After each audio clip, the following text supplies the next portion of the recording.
ജനപ്രതിനിധികൾക്ക് ഇത്തവണ മഴക്കാല പൂർവ്വ ശുചീകരണത്തിന്റെ യോഗം വിളിച്ചു ചേർക്കാൻ കഴിഞ്ഞിട്ടുണ്ടോ? എന്താ കഴിയാതിരുന്നത്? ഇലക്ഷൻ കമ്മീഷൻ പറഞ്ഞു മന്ത്രിമാരും ജനപ്രതിനിധികളും ഇത്തരം യോഗങ്ങൾ വിളിക്കാൻ പാടില്ല.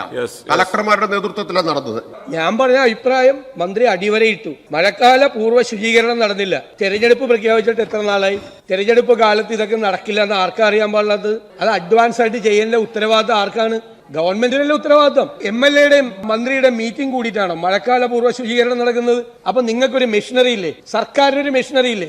നിങ്ങൾ യോഗത്തിന്റെ കണക്ക് വെക്കില്ലേ? യോഗം കൂടുന്നതല്ലോ. നിങ്ങൾക്കൊരു സിസ്റ്റം ഉണ്ടാവണ്ടേ?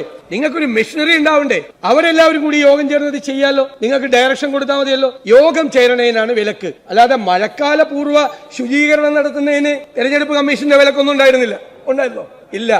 അതിനല്ല വിലക്ക് യോഗമൊക്കെ നേരത്തെ ചേരണ്ടേ? ഈ ഇലക്ഷൻ പ്രഖ്യാപിക്കുന്നതിന് മുമ്പ് യോഗം ചേർന്ന് വേണ്ട ഡയറക്ഷൻ കൊടുക്കണ്ടേ? നിങ്ങൾ അത് ചെയ്തില്ല.